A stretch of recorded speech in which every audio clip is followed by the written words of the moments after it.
What's going on, YouTube? This is SG1 Sports, and you're watching our Pac-12 football channel. All right, folks, USC coming off 5-7, of course, but they're on the field for their second week of spring practice, looking ahead to 2019. And for Clay Helton's sake, if nobody else is needing to win a few more games, we've got Scott Wolf on the line from inside USC. Scott, how are you? I'm doing great. How are you doing, Mark? I'm doing just fine. Would love to get some information on USC, of course. And see if there's potential for bounce back this year. I think the schedule sets up pretty rugged for the first 6 games or so. We can get into that a little bit later. But in regards to the quarterback situation, that is first and foremost on just about anybody's mind, especially outside the USC circle that don't know the ins and outs of the other positions. But JT Daniels, of course, the hotshot coming into the fold last year, performed well at times, not so well at other times. The offensive line could be blamed at times, and the scheme as well comes into question. But Jack Sears looks as though he's going to have a say in the quarterback battle as well. Yeah, it's supposed to be a wide open competition because they're moving into an air raid offense, and the quarterback's going to be throwing the ball a lot. And they claim they've only got 4 running plays in the whole offense, so a lot of the decisions are up to the quarterback. And Graham Harrell, the new offensive coordinator, says he's going to start from scratch in terms of evaluation. So JT Daniels, Jack Sears, and Matt Fink are all, trying to win the job. I don't think Fink has a chance. I think it's going to either be Daniels or Sears. But, I think most people assume Daniels will win because Clay Helton prefers Daniels, but Sears did have a good game last season when he played in his lone start. And truthfully, a lot of the fans like him. And more truthfully, although the players won't say it maybe on a TV interview or in an interview, with a reporter on the record, behind the scenes, I think most of the team prefers Sears to be the quarterback. Ian, as you mentioned, Sears had the one shot last season against Arizona State, and despite a narrow loss, performed pretty admirably. 20 of 28, 235 yards, 2 touchdowns, no interceptions. In his one opportunity, JT Daniels a bit up and down, 14 touchdowns and 10 picks. You mentioned the offense and the new concept with Graham Harrell coming in, a Texas Tech quarterback in the mold of the Mike Leach offense and throwing the ball all over the place. As you mentioned, the air raid, which is kind of ironic because Cliff Kingsbury was hired, Texas Tech quarterback and head coach. So staying in that same line of philosophy, it sounds exciting. Let's throw it 60 times. And let's get our playmakers out in space and get the ball out of the hands of the quarterback and be wide open and exciting and put 45 points on the board every week. But I don't necessarily know if that's the formula for championships when you look at the elite teams across the country that appear to be a little bit more balanced. So in terms of the football-minded people, what are they saying about this new approach? Well, I think there's 2 ways of looking at it. One is, USC, despite how bad they were, they aspire to go to the college football playoff, and they aspire to win national championships. And the air raid, as far as I know, has never won a national championship.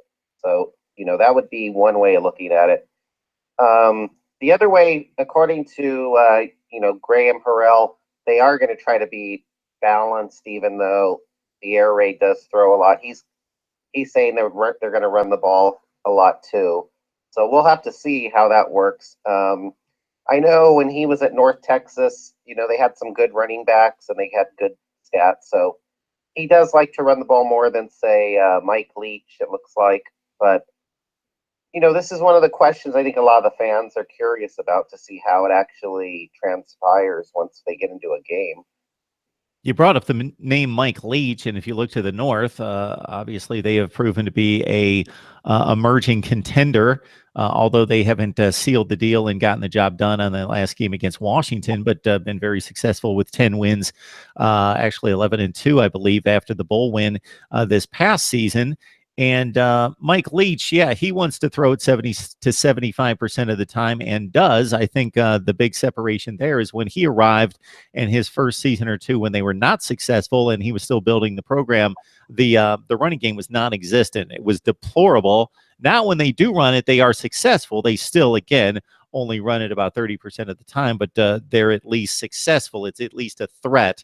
They at least have the scheme and the players in place to have to keep the defense honest. And I would think at USC, the running game is going to be always need to be a bigger factor. You can draw better talent at that position than a Washington State. And so you would want to at least give running back or recruits something to go on that they're not going to be forgotten in their aspirations to be big time players at that level and move on to the NFL.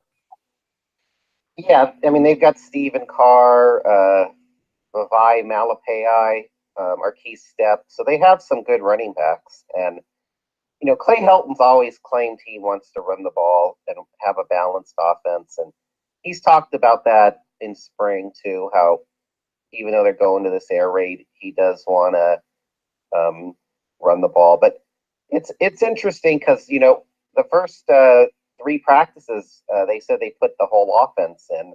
So it's supposed to be a very simple offense, and they only have 4 running plays, according to Graham Burrell. So I think a lot of it is the quarterback reading the defense and making quick decisions and throwing the ball as quickly as possible, not dropping back and taking a lot of time to throw passes. So it's going to be interesting to see how it unfolds when they get into real games with real pass rushers, because a lot of times it looks great in 7-on-7 and it looks great in practice when the quarterback can't get hit. But as we saw last year, you know, when the other team can actually rush the quarterback, sometimes you can have problems. We're on the line with Scott Wolf from inside USC, talking Trojans with the players in camp for the second week of spring practice. And, of course, 2018 in the rearview mirror, hoping to win more than 5 games and get back to the top of the South Division in the Pac-12. You mentioned Clay Helton, of course. His investment would be high, but especially high this season because I don't know, can he really survive another 5-win season? Just talk about maybe some differences that you've seen in him and his approach, whether that be in reality or perception this offseason. Well, he's trying to be sterner, a little tougher in practice. I think he's trying to create an image because he's been criticized, I think, for being a little soft on the players. It's kind of like we were just talking about the offense and everything else. You know, there's image and reality, and I definitely think he's trying to be tougher. The question is, do the players buy it? Because they've all seen how he is, and, you know, a lot of them don't listen. A lot of them kind of do what they want to do. So can he change? And just because he acts different, do they really buy it? Because, you know, he used to say himself when he got the job, you got to be genuine with the players. So if he's just trying to act like Mr. Tough Guy, I don't think they're going to go for it because they already know what he's really like. And it's not really like it's a boot camp or anything right now. And I wouldn't say it's a whole lot different than past springs. So, you know, I think he's just trying to act like he's tougher than he was before. Yeah, that's a difficult act to prove to the players once you've established yourself. And we're going back to mid-2015 in regards to Clay Helton being the head coach at USC. So he's going on 4.5 years, and he is what he is, and he has already shown his cards. So that's you can obviously adjust and evolve and learn from mistakes and missteps and show yourself to have corrected those things, but to be a different guy, I don't necessarily know if that's going to work. We got Scott Wolf on the line from Inside USC talking Trojans. This is Mark Rogers TV, the voice of college football. Of course, we deliver the best in discussion, debate, and analysis with top-notch bloggers, broadcasters, and writers from across the nation. Any other particular, we talk quarterback, other positions that you're keeping an eye on that intrigue you as we work our way through the spring and head toward August? Well, I think in some ways it's similar to last year. To me, the success of the team, a lot of it will rely on the secondary and the offensive line. So, is the offensive line going to be better? It has to be better, and maybe the air raid is meant to sort of take pressure off of them.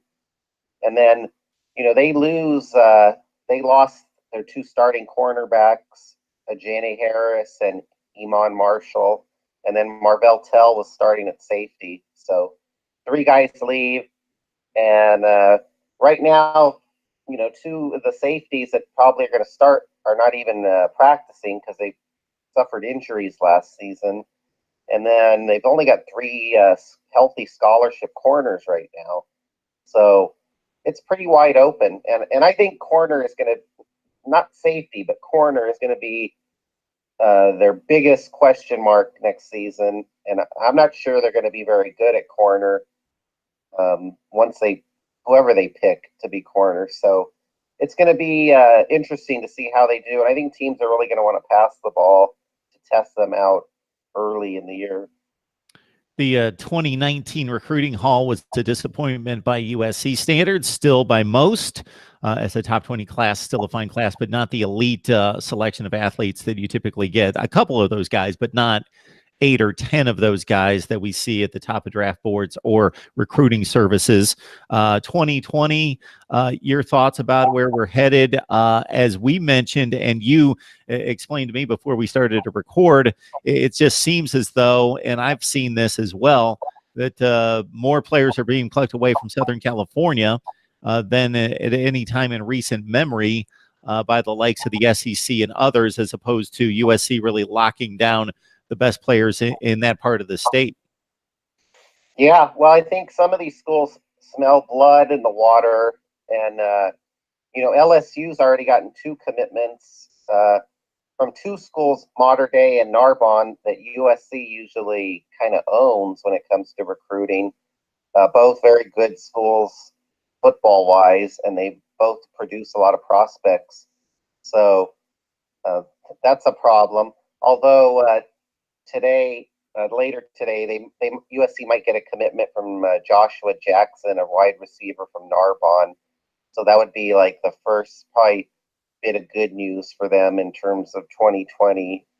But they have a lot of obstacles when it comes to recruiting right now, because the kids know Clay Helton might not be back next season, and people that are getting recruited by them want to see what happens on the field next year, and they want to see how the offense looks. They want to see if the defense is better.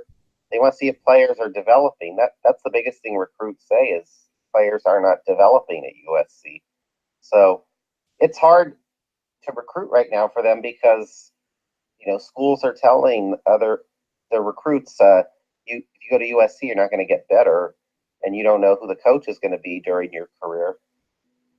And I believe we're referring to a 5-star cornerback, Elias Ricks, who has committed to LSU as part of their number 2 nationally ranked class right now, according to 247 Sports, and also the second-rated running back in the nation from Clovis, California, Kendall Milton. So still plenty of talent in the southern portion of California, just need to reel them in. And as you mentioned, with Clay Helton on the hot seat, most people believe, then players like to know who they're going to be playing for, and 5 and 7 is not a good look either. Well, Ricks in particular, he's the number 1 corner in his class, but his mother went to USC. So in the past, a guy like that was just locked for USC, and here he is already committed to LSU. And I know kids change their mind all the time, but it's a bad look right now when he's going to LSU. And then there's also a big defensive tackle, Josh Berry from Narbonne, who's committed to LSU. So, it hurts probably a little bit too for them when Ed Ogeron used to coach at SC for many years, and he can come in now and take guys that normally would have gone to USC. No, it's a great point that you just made, because most of us are familiar with Ed Ogeron's brief stay as head coach. on the interim basis, in which he won 6 or 7 games and represented himself fairly well, but didn't wrap up the permanent job. But that was at the end of a long coaching reign on the staff there at USC. So he definitely has his ties as being firmly entrenched in recruiting there for a long time as an assistant. So definitely a good point there. Scott Wolf from Inside USC breaking down Trojans football. Anything else we need to hit you up on here, Scott? Well, they do have new coaches at running back, defensive line, defensive back. So there's been turnover on the staff, and I think they view that as a good thing. And a lot of people, I think it's a good thing. The question is going to be, can you come in 1 year and make a big transformation, especially when you've still got Clancy Pendergast as the defensive coordinator, John Baxter, special teams coach. And those two guys, especially Baxter, get criticized a lot by the fans, but Helton loves him. So you've got a little bit of a disagreement there on how good a coach he is. And Pendergast didn't do a great job last year either with the defense.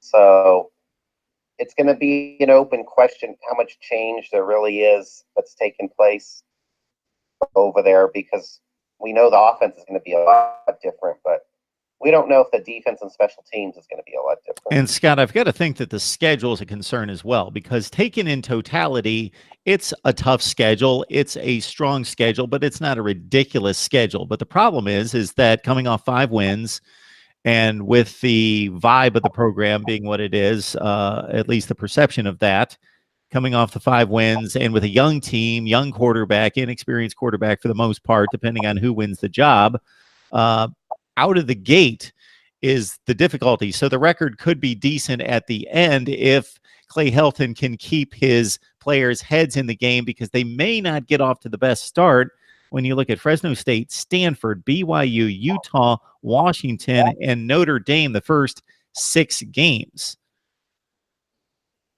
Yeah, I mean, it's one of those schedules where, it's not the toughest schedule in the world, really. But as you saw last year, if you're not playing very well, it can suddenly turn into a tough schedule. I mean, it's amazing that they lost to Cal last year, and they were 5-7 playing in the Pac-12 South, which was atrocious by national standards. So now all of a sudden, because of that, Fresno State was good last year. Stanford's always a tough game. BYU, if they're on, they beat Wisconsin last year. So, Notre Dame's Notre Dame. So if USC's sloppy, not quite sure of itself, has these bad habits from last year, yeah, they could be in a lot of trouble. But, in the old days, a USC team probably wouldn't have been too worried about that schedule. So it's going to be interesting to see how they react. They don't have a lot of confidence, I think, going into the season. So if they have some early adversity, then watch out. That could be a problem. All right. Good insight from Scott Wolf on Inside USC. Scott, we appreciate you stopping by. Anytime. I love talking football.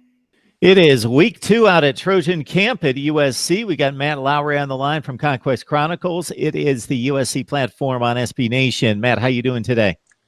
Doing pretty good, Mark. How you doing? I'm doing just fine, locking things down on spring practice as just about everybody across the nation is on the field. MarkRogersTV, the voice of college football, of course, breaking down college football unlike anybody else. And we're talking USC coming off 5-7.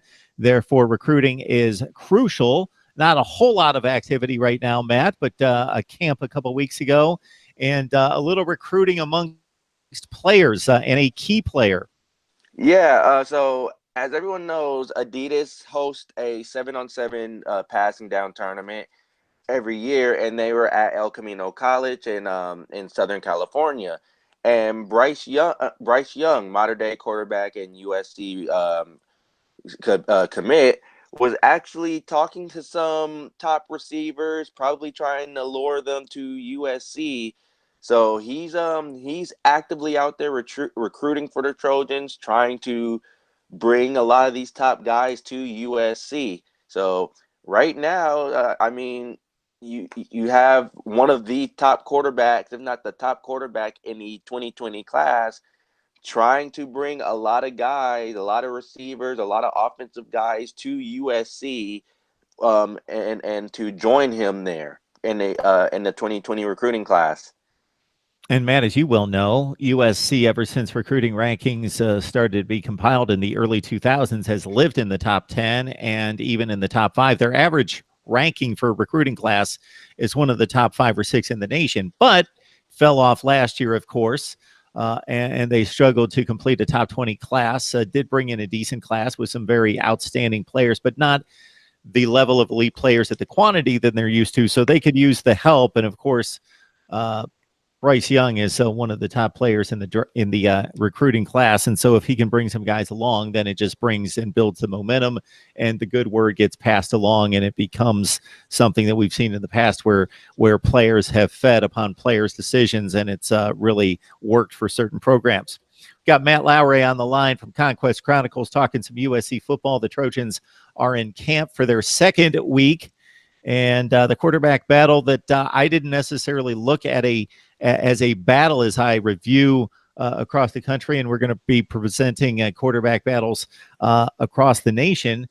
But JT Daniels possibly being pushed here by a couple, in particular, Jack Sears.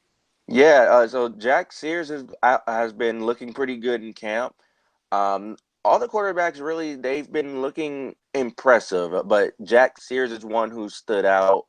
I think it has a lot to do with the simplicity of the offense now. Graham Harrell, he already installed his offense.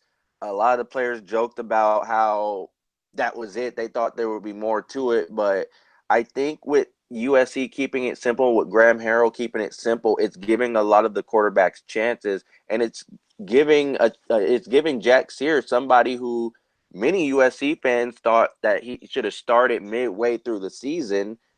He's right now pushing JT Daniels, but one name in particular that a lot of people did not expect is Keldon Slovis, the current freshman who enrolled early from the 2019 recruiting class.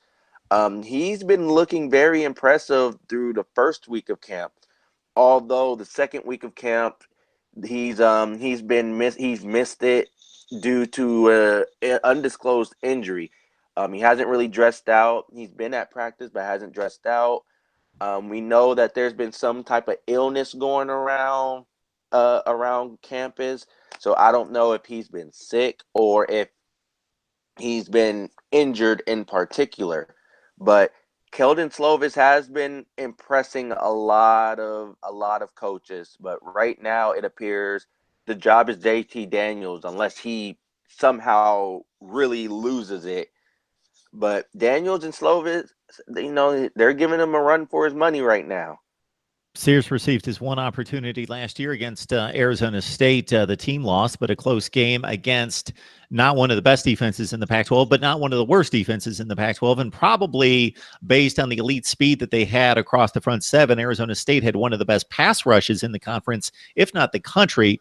They ranked very high in sacks, and Jack Sears turned in a nice 20 for 28 effort with 235 yards, a couple touchdowns, no interceptions. Again, in a close loss, his one opportunity. You would think that he would develop and build off of that one effort. JT Daniels, 14 TDs, 10 picks, 59% completion percentage, took a lot of sacks, offensive line issues, him holding on to the ball. We'll see if he's better coming up this year. He obviously the guy with the highest ceiling, although Jack Sears was very, very well touted coming out of high school. We got Matt Lowry on the line from Conquest Chronicles talking USC football for us. Second week of camp for the Trojans. On the defensive line side, Trevor Trout's out. Can you give us some thoughts on Trevor Trout? Highly regarded four-star guy out of St. Louis. And also we're hearing good things from Drake Jackson, highly thought of as a freshman. Yeah, so with Trevor Trout, he sustained a torn bicep over the weekend and recently just had surgery to repair that. So he is out for the remainder of the spring. Um, USC could use depth on the defensive line. They could use whatever help, especially after last season. But right now, Trout is apparently he'll miss the remainder of spring. His timeline's unknown on when he'll return. We're looking at maybe fall camp, maybe around that time. So we're looking at potentially fall camp when he'll return, somewhere around that timeline. But Drake Jackson, the freshman who you just mentioned, he's been getting a lot of praise, and a lot of coaches have been comparing him to Leonard Williams or Rasheem Green. So they're saying he brings that type of versatility to the Trojan defensive line where he can play either defensive end or defensive tackle. You can move him to the outside or the inside, but he has that type of quickness and he can provide that type of ability for the Trojans. But something that you haven't really been hearing, and that's the Trojans are starting to add pounds to that line. And what we mean by that is Coach Chad K, he's been preaching to the defensive linemen, hey, you guys need to put on a few pounds. We've been seeing a few of these guys, they've put on maybe 2-3 pounds, and it's making a difference on the defensive line to where now they're starting to break through and to make stops in the backfield, something that USC desperately needed. But they're talking about adding more pounds, adding more weight, more muscle to the defensive line, something that we haven't really heard about in the past couple of years. And it's something that's been really effective for the Trojans defensive line in camp so far. We're breaking down position battles at USC with Matt Lowry from Conquest Chronicles. Please join him and the rest of the staff there at SB Nation to talk USC football with the Trojans in their second week of camp. This, of course, Mark Rogers TV, the voice of college football. Let's look at the linebackers. And, of course, Cam Smith taking 81 tackles with him to the NFL, and a number of players not in play there. But they do bring back experience at linebacker. And as that possibly changes the defensive backfield, kind of set the stage for us in regards to some of the news we'll hear the rest of spring and how it projects toward the fall. Yeah, so right now at linebacker, there's been a lot of shifting around going on, and I think what they're trying to do is find ways to get the most out of guys. One name in particular is Christian Rector. As a lot of people know, he was at defensive end on the defensive line for the Trojans the last 2 years. Well, now they moved him to the Predator linebacker position, which was Porter Gustin's position. And I know a lot of people thought Hunter Echols or somebody like that would take that position, but they moved Christian Rector to that position probably to get more out of him, maybe to get him to get more explosiveness out of him to improve the pass rush. So he's moved there. They also slid John Houston over to the will linebacker, which was Cam Smith's position. And then they moved freshman or now sophomore Pelote Gaoteote over to the inside linebacker, which was John Houston's spot. But Gaoteote has been really impressive in practice. Matter of fact, during yesterday's practice or on Wednesday's practice, he had a big hit on a walk-on running back, which was probably one of the biggest hits of the spring. So he's been looking really impressive. John Houston's been looking impressive. And again, you have the outside linebacking spot, which is down to Malik Abdul-McClain or Hunter Echols, who they've also slid over, or Elijah Winston. So they have talent at the outside linebacker spot. They're 3 deep in that position. So you're going to see a lot of rotations between guys at the outside in the Predator linebacking position. Yeah, as you mentioned, Matt, Cam Smith has obviously been the guy ever since he picked off 3 passes against USC when they were ranked in the top 5 in the nation, or against Utah at the Coliseum. and took one back for a touchdown. Not that that was his only game of his career. Obviously, he's at the NFL Combine and going to set himself up well for a paycheck in the NFL. So he's been a really good linebacker and solid linebacker, but that's what put him on the national map and gained him Freshman of the Year status as a Pac-12 defender. And then people knew about him after that. And again, he led the team in tackles last year. But they bring back, as you mentioned, a lot of production here. Kristen Rector had 9 tackles for loss and 4.5 sacks. Porter Gustin, of course, he moves on. But John Houston, 67 tackles, him only second to Cam Smith in total tackles, and Gaya Teate, as you mentioned, with 38 tackles and 4.5 tackles for loss. So a lot of production there back at linebacker, though they missed their star coming back from last season. We got to Matt Lowry on the line talking USC football as the Trojans obviously fill up the NFL rosters as well as anybody historically, but a little bit thin this season, Matt. Cam Smith, of course, Chuma Edoga, a guy that we've seen play. Biggie Marshall, we've talked about for a long time because he came into college with a lot of hype and the blue chip status. And Porter Gustin, a very productive player at the collegiate level with 10 tackles for loss last year and 7.5 sacks. Your thoughts about how USC showed up at the Combine and how they project to the next level? Well, I think USC, they actually came out pretty good at the Combine. A lot of these guys, based off of the 5-7 season, it kind of hurt their stock. But as you saw during the Senior Bowl, during the Combine, USC, the USC players have actually been impressive. Iman Marshall's been you've been hearing his name float around, potentially going in that 5th, 6th round area, though they've talked about potentially moving him to safety, which has been the talk for, I want to say, a few years. Even at USC, there's been talk about him moving to safety. One name that has really caught on, well, 2 names actually that's really caught on, was Chuma Edoga and Porter Gustin. Porter Gustin hasn't had a chance to really showcase what he could do because he's been hit with numerous amount of injuries, though a lot of NFL teams love how he looks and the explosiveness that he's showing despite the ankle surgeries, the foot injuries. He's been showing a lot of explosiveness off the ball. So they're talking about him going in that 4th to 5th round area. Chuma Edoga, again, was the talk of the Senior Bowl. Also looked impressive during his pro day and during the NFL Combine. His stock is starting to go up. And also with Cam Smith, smart football player, high IQ.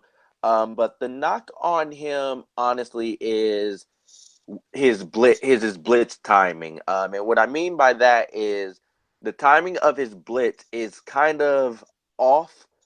And when he does get sent on the blitz, he gets swallowed up by the offensive line, which is something you don't want from your inside linebacker. But I think he could end up being drafted somewhere around the 5th, 6th round as well, maybe 6th round. A team's gonna love his IQ. And I think he'll make an NFL roster somewhere. He'll make an NFL roster somewhere. Someone will love what Cam Smith brings to the table. And that was definitely the case with Cam Smith, as you mentioned, Matt. And it's interesting to note because otherwise the high IQ, as you note, you would think that would filter down to his blitz pickup in regards, or his timing of the blitz and being able to read that better because he did everything else well from a read standpoint, technique standpoint, sure tackler, made the most of his physical abilities elsewhere as a linebacker in terms of his skill set, except for that in particular. He only runs like a 4.69. I think that was, which is decent. It's not awful at the NFL Combine. So he improved himself there. I think he lost some weight his senior season, wanted to improve his speed and versatility from sideline to sideline without compromising the hitting ability. Edoga, from what I see in looking through some draft analysis, as you mentioned, huge week for him at the Senior Bowl. And then he also being tied in particular to the Cincinnati Bengals because of their issues at that position. So interesting to see USC showing up, of course, at the NFL draft as they always do, despite 5-7 in 2018. Matt, let's get away from the personnel for a second. We've really looked at the the nuts and bolts in terms of the vibe, your own and the fan base coming off 5-7. Is it a situation where you can't wait to get at Fresno State and get after it and see if this team can turn it around? Or you're like, well, I really don't have a whole lot of hope for huge improvement to get back to USC type of standards? Well, in my honest opinion, and just based off of what I've been seeing and hearing with the vibe at practice, you could tell a lot of these guys are frustrated about 5-7, and they're frustrated on how they're being doubted. And right now, the talk around is just, we're not going to talk about it. We're going to show you when we hit the field against Fresno State. And to me, I think USC will vastly improve from 5-7. I don't think that you'll see a 5-7 season again, but I'm more of the I want to wait and see as well. And I think a lot of fans are in that same boat, because we've been hearing it. We've heard it for so many times that this team's going to be better. This team's going to be better every year. And I think with the exception of maybe the Pac-12 title year and the Rose Bowl year, really there hasn't been much merit to what a lot of coaches have said. But I think this is different because now you're starting to sense an excitement with the offense of what Graham Harrell can bring. People are still kind of about the defense. They're trying to figure out what's going to happen about the defense. But I think there's some optimism here within the fan base and within the team, especially myself.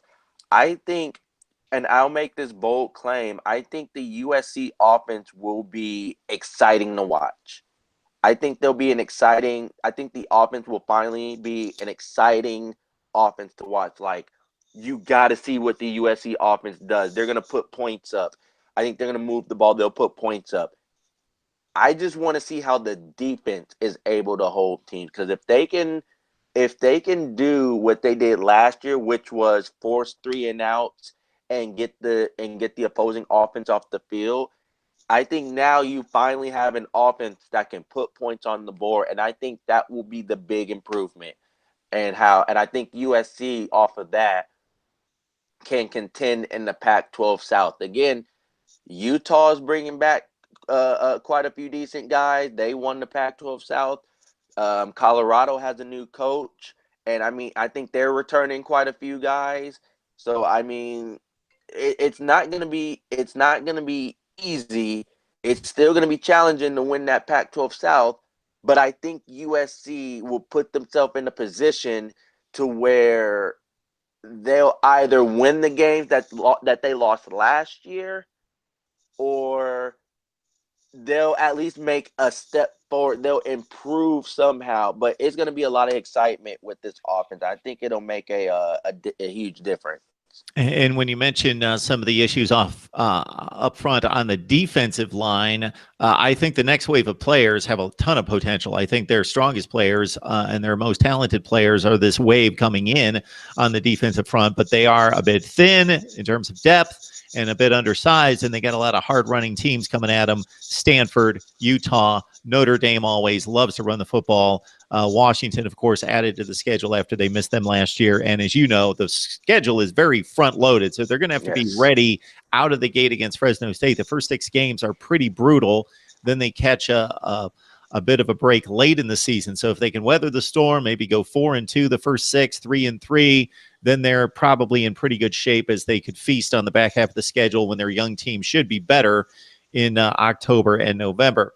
All right, Matt, we appreciate you stopping by. We want to let everyone know that you can find us in 2 spots if you're looking for Pac-12 and USC football. Of course, at MarkRogersTV, the voice of college football, where we cover the map, everybody in the Power 5 and the Group of 5 as well. And then over at our partnership with SG1 Sports. So it's USC football, it's Pac-12 football, SG1 Sports, Mark Rogers TV. Catch us there as well. Matt, we appreciate you stopping by. No problem. Thank you for having me.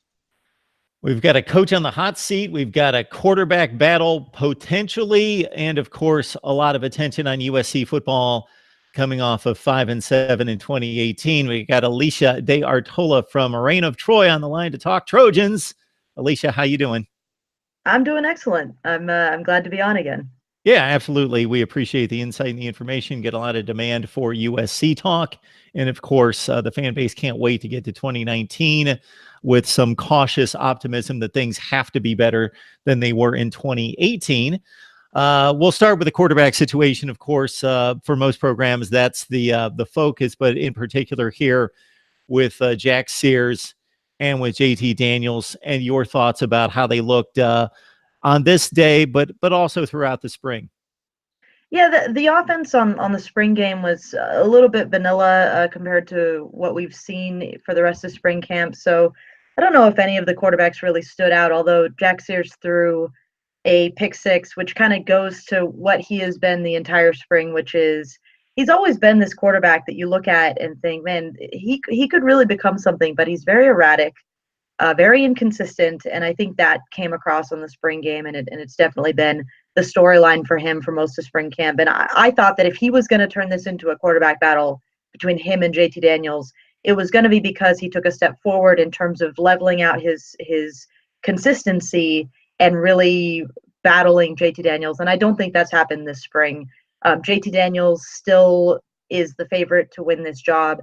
JT hasn't been excellent this spring. In fact, it's been a little bit weird for JT because he came in the fall camp and blew everybody away. Like the hype that he created in fall camp was real. That's the way that he was performing in those practices last August.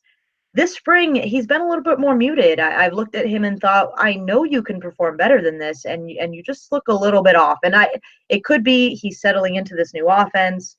He's learning a new system that there's more being asked of him. Graham Harrell is a huge proponent of the importance of footwork with his quarterback. So that's one of the first things he brought up. And I don't know if maybe JT is now thinking about a lot of things too much, where last year he wasn't in practice at least.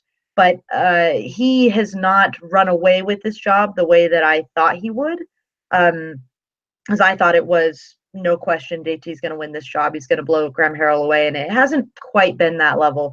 Someone that you didn't mention that I am now sort of saying I would like to see him given a chance is Matt Fink, the sort of third man in that conversation. I like Matt Fink's mentality. I like his leadership. He's got running ability just as Jack Sears does. He doesn't have Jack Sears' arm, which is why I think he's been on the outskirts of the competition. But you know, I suppose it could happen, although I think everyone around USC will tell you it's still JT. Like, it would still be a very big surprise if anybody but JT came out of this once you get into the fall and once you get towards the season opener. Now, despite the offensive approach being very vanilla, as it typically is for spring games, was there evidence of the air raid and what kind of difference that will look like? Yeah, well, I mean, they are definitely going out there with the air raid concepts, the sort of spacing concepts. The biggest thing, Clay Helton mentioned this after practice as well, one of the big things that they're going to do in this air raid is check down to the running back more often. Pretty much every play has a running back out in the flat waiting to be an outlet if the quarterback doesn't like what he sees. And so vanilla as it was, that's kind of what was going on a lot during the spring showcase, as they call it, where they were checking the running backs. And those can be really effective plays. It's going to ramp up the number of pass plays that you're throwing out there. But the check downs to the running back was certainly on display. I think working the middle of the field, they didn't throw as many slants as I sort of expected them to, because that's been a feature of spring camp practices. But they were definitely working the flat a little bit more, and just sort of the idea of get the ball out as quickly as possible. Talking USC football, we've got Alicia De Artola on the line from Moreno of Troy here at MarkRogersTV, the voice of college football, best discussion, debate, and analysis in the game. All right, if you look across the defense, so what stood out, both the pluses and minuses? Well, the big standout of the day was Drake Jackson. He's an early enrollee, defensive end, sort of outside linebacker, more defensive end than outside linebacker, if we're being honest. He posted, before spring camp started, he posted a video of him doing a backflip, And that just sort of goes to show his athleticism. And the spring game is kind of another one of those highlight moments where you just go, "Ooh, hello, Drake Jackson." He had a one-handed pick six. So he was rushing off the edge, and he diagnosed that Jack Sears was going to go try to hit one of those outside routes, and he just stuck his palm out, reached straight out, and the ball just went straight to his palm, and he pulled it back in and then pulled off the pick six. It was the biggest moment of the day. And it just goes to show the kind of athleticism that Drake Jackson is bringing to that defensive end position. He's had a really strong spring camp. Looks like he's going to be an early contributor. Won't necessarily be a starter to start out with because USC does have Christian Rector to deploy there. But he was a very, very exciting figure to show. And I thought the defense rushed the quarterback well. There were quite a few sacks or called sacks in the spring showcase. And the pass rush has definitely been an emphasis for the spring camp. And they forced another turnover with a strip scoop and score, more or less, from one of the corners. So that was definitely the positive for the defense. The negative for the defense still remains. It's just very, very thin. There's a lot of walk-ons going out there for USC during practice, and that was one of the moments that Marquise Stepp, one of the running backs, broke off a very long run. And it was a great moment for Marquise Stepp, who also had a very good spring. But when you watch that play, you kind of see, well, okay, here's the deficiency of the defense. They can get pushed around, and you don't know how much of it is this because you're throwing a lot of walk-ons out there who aren't necessarily the guys that USC will want to have playing this fall, or is it that maybe the run defense USC still needs to have some work on it, maybe the discipline and gap control and all those things that the defensive coaches are always harping on, maybe they're not quite there yet. So, Alicia, of course, there were scholarship reductions years back and issues with the NCAA that go back to 2011, 2012, in that range. Why is the roster in the place that it is in 2019? It would be reason to believe that there's been some mismanagement of the roster if there's that much reliability or reliance on walk-ons. That is a very good question. I have been asking it myself this entire spring. Part of it is unfortunate situations with injuries. The two starting safeties for the coming year are both coming off of shoulder surgery, a broken collarbone and a shoulder surgery. So they're just being held out of practice. There's the presumably the starting corner, Elijah Griffin, also had shoulder surgery, so he's being held out of practice. One of the early enrollee corners that came in is coming off an ACL injury, so he's being held out of practice. They are going to get a lot of guys back in the fall. But when you talk about mismanagement, I think that's absolutely correct, and there's a lot of different reasons for it. USC has had, at last count, and I think it's more now, I had tracked 25 or more than that departures in the Clay Helton era, from guys getting kicked off the team or guys transferring or medical retirements or just losses of bodies in general. So the offensive line has had the medical retirements. They had, Jack Jones should be a key figure for this team, and instead he got kicked off the team last year because he got in trouble with academics and with the law. The safety situation, Bubba Bolden was dealing with some student conduct issues, and he's now transferred to Miami. Ikeli Ross transferred because reasons. Jay Godfrey transferred because reasons. Those guys in the secondary, they've lost a lot of guys. At wide receiver, they had Trayvon Sidney and Josh Matabebe and Randall Grimes. Those are all wide receivers who could have contributed this year who have transferred in the last 6 months. They lost Joseph Lewis because of legal issues. Like, the number of players that USC has lost for one reason or another is just huge. And every time I bring this up, there are people who rightfully say, well, look at every other school out there. Transfers are a problem now. UCLA has had dozens of transfers as well. Part of that is Chip Kelly doing his, roster management himself. But USC has just had, it feels like, an extraordinary number of guys who have left all sort of in the same calendar year, more or less, and those departures have come at a lot of the same positions, and so you're ending up with just a really thin roster. They have shored things up with a bunch of new guys coming in as recruits come for the 2019 class, but you don't get most of those guys until the fall, and that's going to leave you pretty youthful as well. So there are probably a dozen reasons why the roster is thin, but you got to look at it and say, was USC developing talent enough? Was USC giving guys enough opportunities? Was there favoritism going on? A lot of different questions around the transfers. Not that you can control the disciplinary things, but add those all up and you end up with 30 guys who have left and you have a thin roster. My response to any coaches that complain about the fluidity of the rosters in regards to the transfers, and it's got to be frustrating. I understand that, but the population of college football players within the FBS is staying the same. These players aren't, they're going somewhere. So Right. programs are gaining and losing players. Now, particular programs have to be gaining more than losing and others losing more than gaining. And obviously there's a distribution of players per position that you need. So you may be losing where you can't afford to lose. And there are those sorts of dynamics as well. So it's not a complete negative because all the coaches that I hear have made a complaint, but somebody's benefiting somewhere from the actual transfer into the program as well. So it works that way too. Yeah, absolutely. And you could look at USC and say, well, then, okay, you've lost all these guys. Get some transfers in. Find a transfer corner. Try and find a transfer safety. And they haven't really brought transfers in. There's a couple guys who have been semi-successful transfers. But, part of it also, I have to wonder, is roster management in the sense of, like, just to isolate one position group.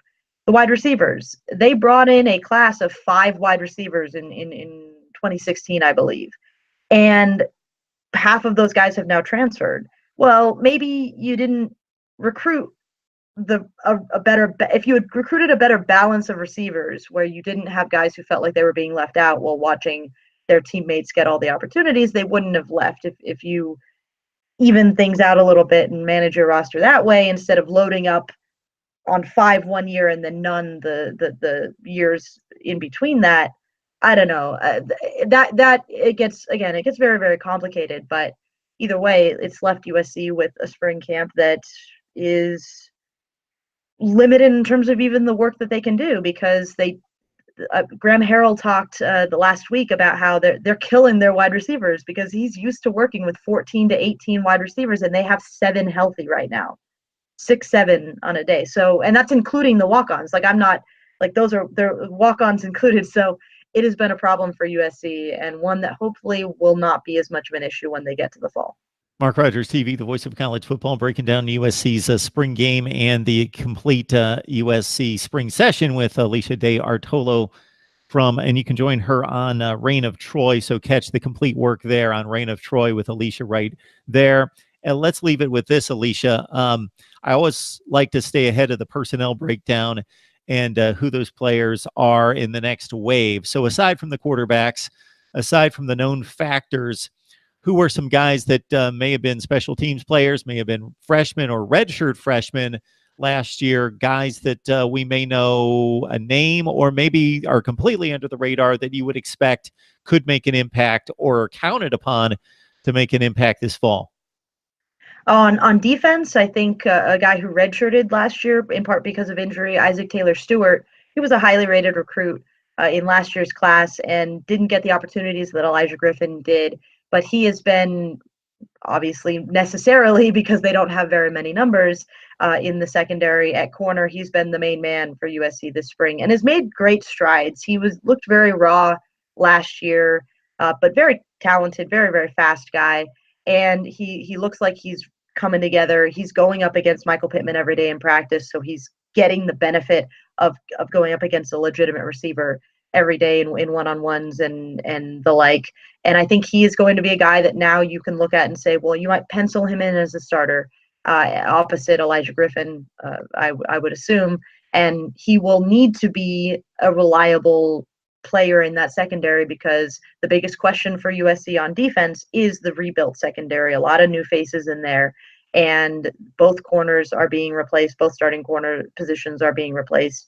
And he is a guy that I think has had a very strong spring and an encouraging spring as far as his ability to step in, be a first-year starter this year, and be able to hold his own for USC's defense, which obviously he will need to do. On offense, I think that I had mentioned earlier, Marquise Stepp broke off a big run in the spring showcase. He's probably been the star guy of spring camp in terms of somebody who could have a really breakout year. He also redshirted last year, and he's just a big bruising guy who maybe needs to work on the all-around game that he brings to the table. That's the thing we're hearing from Clay Helton. We're hearing from Mike Jinks, the new running backs coach. Marquise Stepp needs to become a complete running back. But as far as the running side of it, he is a really stellar guy. I've had people compare him to Lendell White, and you could argue he's a slimmer, faster sort of Lendell White. He brings that same mentality to the table where he's just going to try and run over you.